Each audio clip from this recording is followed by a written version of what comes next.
Η εναλλακτική ολιστική θεραπεύτρια Βασιλική Αναστασοπούλου μας δίνει πληροφορίες για το μικροβίωμα του εντέρου.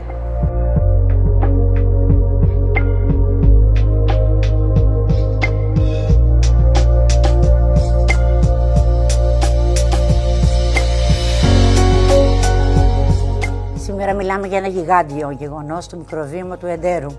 Όταν μας συμβαίνει ένα πολύ τραγικό, άσχημο γεγονός, η καρδιά είναι το πρώτο όργανο που το λαμβάνει, πώς λέμε στη γυναίζικη ιατρική, η αυτοκράτηρα. Με τη σειρά της το στέλνει στο μυαλό. Το μυαλό έχει τρεις λύσεις. Ή θα πάθει κεφαλικό, ή θα το λύσει, ή θα το στείλει στο έντερο. Εκεί αποθηκεύονται όλα τα σοκ, οι αποθηκευμένες μνήμες. Εκεί πάνε όλα. Τα πάντα είναι έντερο. Γι' αυτό και μιλάμε ότι είναι ο δεύτερος εγκέφαλος. Και σήμερα μιλάμε για αυτό το γιγάντιο έντερο.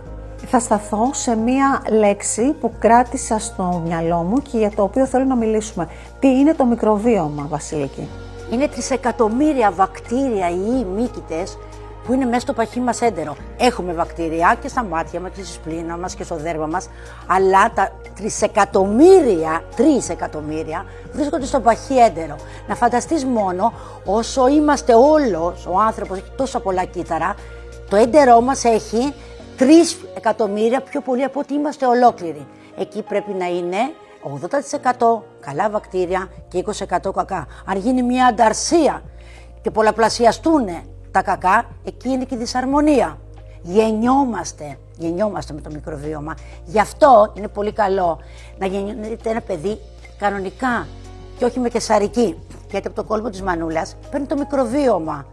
Ο θυλασμός είναι πάρα πολύ σημαντικός για το μικροβίωμα και το πιο σημαντικό ακόμα, γιατί είναι η κληρονομιά μας που το φέρνουμε, η μανούλα μας το δίνει, το μικροβίωμα, είναι όταν γεννιέται ένα παιδί να μην του κόβουμε τον φάλιο λόρο, γιατί τον κόλπο της γυναίκας εισχωρεί και μετά να το αφήνουμε με τη μητέρα του τουλάχιστον 1 ώρα για να πάρει το μικροβίωμα του σώματός της. Το μωράκι να είναι με τη μανούλα του αγκαλιά μετά τη γέννα, γιατί είναι η μεγαλύτερη μας κληρονομιά.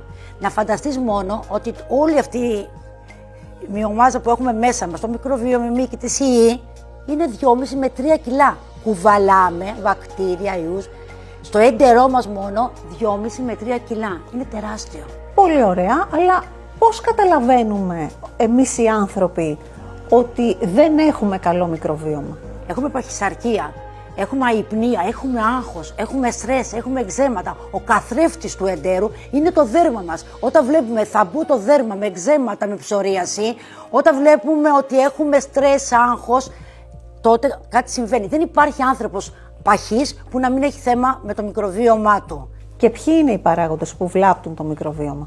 Κληρονομικότητα, κάπνισμα, αλκοόλ, αϊπνία. Αλλά αυτό που δεν ξέρει ο άνθρωπος είναι ότι το νερό της βρύσης με το χλώριο καταστρέφει τελείως το μικροβίωμα. Όταν κάνουμε ζεστό μπάνιο που μπαίνει μέσα το χλώριο, ξέρετε πόσο πολύ καταστρέφει το είναι αυτό?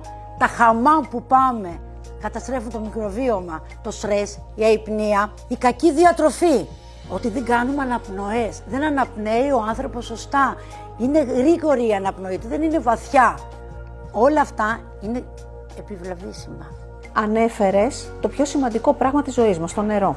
Πώς θα επιλέξουμε αυτό το οποίο πρέπει να χρησιμοποιήσουμε? Εννοώ ότι εδώ και 100 χρόνια, 70, έχουν φτιαχτεί αυτές τις σωληνώσεις. Γι' αυτό πρέπει να βάζουμε πολύ χλώριο. Το χλώριο, όταν πίνουμε από τη βρύση νερό, καταστρέφει τελείως το μικροβίωμα. Είναι πάρα πολύ σημαντικό να έχουμε φίλτρο. Αλλά τώρα έχουν βγει και φίλτρα σαν ντους, γιατί όταν κάνουμε ζεστό μπάνιο, εισχωρεί μέσα μας το χλώριο. Αυτό εννοώ. Πρέπει να πίνουμε νερό από φίλτρο. Έλα τώρα να δούμε πώς αντιμετωπίζουμε το μικροβίωμα.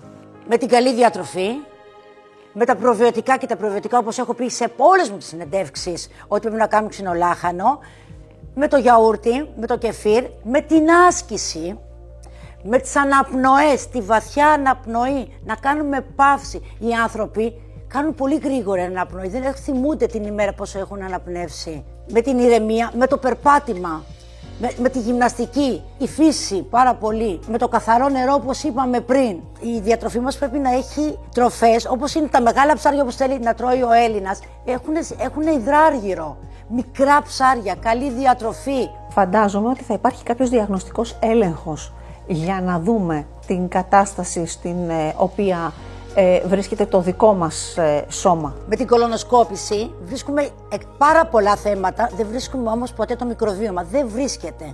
Ούτε καταλαβαίνετε. Πρέπει εμείς να το καταλάβουμε. Υπάρχει μόνο μία εξέταση που είναι κοπράνων, είναι πανάκριβη και γι' αυτό ο κόσμος δεν την κάνει. Κάνει 400 ευρώ. Είναι ένα θέμα πολύ μεγάλο που δεν πάνε να κάνουν αυτή την εξέταση γιατί δεν γράφεται, δεν δικαιολογείται. Δυστυχώς.